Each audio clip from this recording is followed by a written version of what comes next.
I want to take you back in time to 1984. And I'm just 4 years old, and I'm living on a tiny island in the South China Sea. And one day I decide to just leave my home, perched on the top of the hill of the island, and just make my way down to the beach without telling anybody. And there are two pools on the beach, a small one and a large one, and I decide to jump into the large one at the deep end. And I don't know if I can swim. And it is either sink or swim. Fortunately, I do swim. Nearby, there's actually a Gurkha guard in a sentry box, and he's keeping an eye on me, and he rings at my mum on the phone and tells her where I am again. And I wondered, did I ever stop to consider, can you actually swim? Are you qualified to jump into this pool at the deep end? Did I ever compare myself to Olympic swimmers and double-check that I was worthy of having fun? Or did I just jump in and have a go and figure it out? Now, forward in time a bit more is July the 5th, 2016, and I'm rounding the corner of the final stretch of tarmac that will take me to the signpost at Land's End and the end of a 3-month journey. It's a beautiful day. It didn't start out beautiful at the beginning of the journey.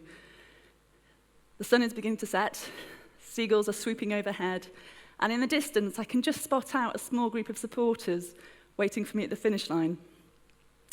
And I've just a few hundred meters to cover, and I've got a lump in my throat, but I've got a huge smile on my face, as you can see. And with just a few strides left to consider this whole journey of 1,800 miles, running from Land's End to John O'Groats and back again, overcoming shin splints, sleep deprivation, dehydration, and sunstroke, and more, I wonder, is this it? Is this the limit of my potential? Have I absolutely achieved everything now that I've done this? Okay, I give full credit to the first 7 years of my life, the formative years.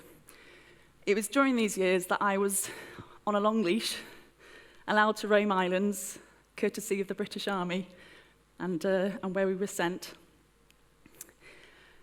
And this instilled a sense of freedom and independence in me from a very, very young age. I was raised the middle child, the cheeky one, of a very large family, surrounded mostly by girls. And so I was raised to feel equal, but also equally capable of achieving. The funny thing is, though, when you're least expecting it, life has a tendency to throw you lemons.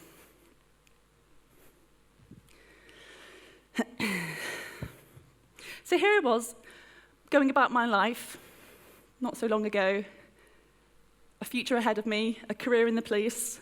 I'm pretty confident of where I want the direction to go and what I want to do. When I start to get this nagging feeling of being the square peg in a round hole. And I'll admit that on a few occasions my world came crashing down as a result. And one of those most recent crashes was the diagnosis of bipolar disorder. Now suddenly, my carefree world, I was faced with grief, the mourning for who I was. I was really angry. Why the hell did this have to happen to me? And also denial. And I was squaring up face to face with stigma, with the same dogged stubbornness that I'd faced many obstacles in my life. And what also happened was that my areas where I'd previously felt at ease and confident, they became these big areas of discomfort, and anxiety, and stress, and fear. Now, I'm not quite sure how this whole paradigm shifted, and I think it was just more an evolution of thought. But the whole process shifted quicker once I brought physical exercise into the equation. And this is what's happened. My grief, the mourning for the old Yvie, became the realization that I was still me. I was still the same stubborn person with independence, love for sports, culture, languages, creativity. And that anger became a fuel. It became a passion and a drive. And denying bipolar disorder a place in my existence became the opportunity to share insight. And it was this insight that allowed me to dig deep and to recall who I truly was. And I was that girl, that same girl who was the child roaming the islands of the South China Sea with a love for adventure, surrounded by a loving family. And that gave me the strength to move forward.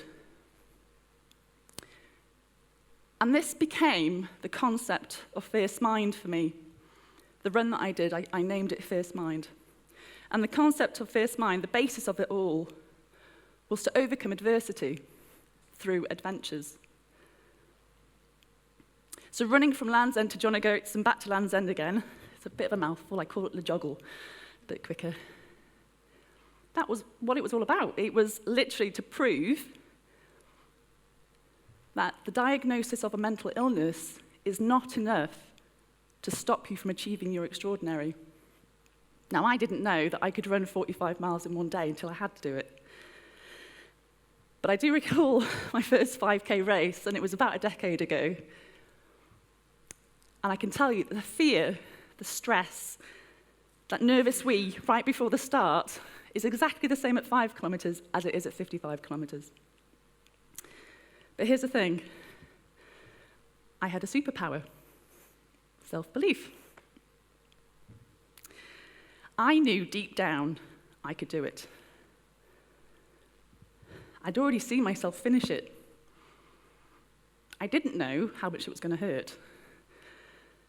I didn't know what obstacles life was going to throw in my path. But I just knew there was a dot on my horizon, and that was where I was headed. Now, the funny thing about superpowers is they all have a catch.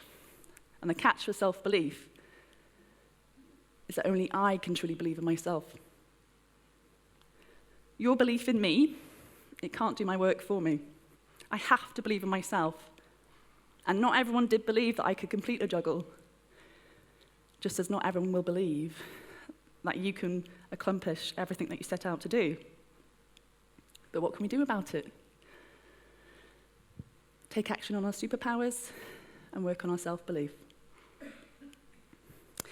Now, seriously, what would it take for you to decide to run 1,800 miles from one end of the country and back again on your own with just 6 months to train? And what could possibly go wrong? And with the joggle, it was fraught with obstacles. Many things went wrong. There were that many obstacles at the start that I almost didn't begin.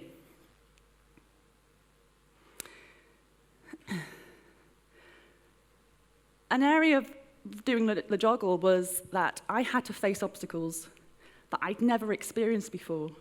I had to push against discomfort. I had to increase my confidence and my resilience, gain the experience, gain the knowledge, and that wasn't easy. On many days during the joggle, the road running section specifically, I had to deal with my comfort zone shrinking again. Now, I don't know if many of you are familiar with the concept of the elastic band as being the comfort zone. It's a bit of a titchy elastic band. The bit in the middle is the comfort zone. Around the outside, it's the area of discomfort, and generally we want it to stretch. We want our elastic bands to keep stretching and growing. That's a sign of perpetual development. But what if it does start shrinking? What's that supposed to mean? Are we failing? Are we undoing experience? And it could be it's shrinking because you're in a rut, you're coping with grief, been made redundant. Now, when I was running on the joggle, my comfort zone for road running was shrinking, not because I didn't have the experience of running on the road. It was shrinking because I didn't have the confidence that I could actually make it through the day alive. Too many encounters with vehicles that would pass too close for me to feel safe. They'd pass too fast, making me unsteady on my feet. Spray me with road slurry. They'd honk their horn in my ear. And on 2 occasions, I narrowly missed a head-on collision with a van and then a car. And all of these situations took their toll day after day after day. And so my comfort zone for road running was shrinking, but not all areas of it. So when I look at the elastic band and its lovely circle, road running was only shrinking in certain bits, and so it didn't quite make sense. I couldn't fit this situation into that model. And it wasn't until about 3 months after I'd completed Le Joggle, and I'd already started to slide into a depressive slump, inertia, but I began to think about what the hell was going on. I'd already reached my horizon. Why couldn't I stay there? Why was I now coming backwards? Why was I falling backwards into somebody who couldn't even get out of bed again? It didn't make any sense. And the more I thought about all of this, an image started to come up in my mind, and it was a very, very basic shape. It was a star. Now, what if the star could better illustrate where our comfort zone lies, where our potential lies, and the fluctuating nature of it all? So we'll start with this basic shape of a star. The comfort zone, it's within the body of the star. When you push against discomfort and you increase your confidence and your resilience and you gain experience and you gain knowledge in certain areas, because you're not doing this in every single area of your life, you're creating points for your own star. And when you've still got those areas of discomfort that need to be worked on, or you fall into a rut, or things become quite negative, you have nooks, the nooks and the crannies. The nooks and crannies of your star are the areas that need to be worked on. Now, what you might start to see here is that you can't have points without nooks. You can't have the confidence without also having areas of discomfort to work on.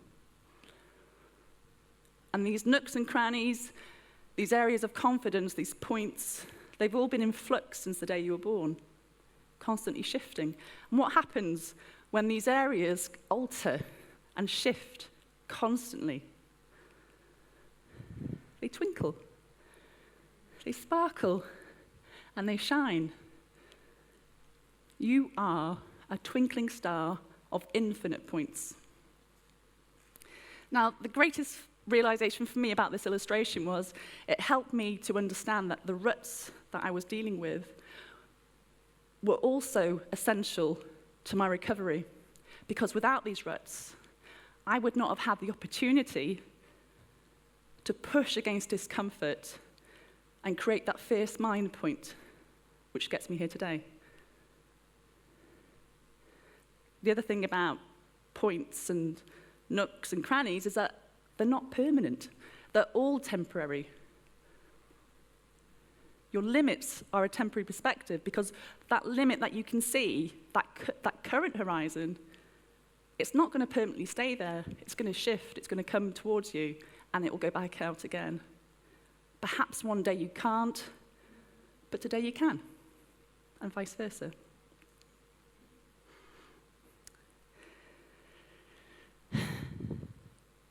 Your limits are a temporary perspective.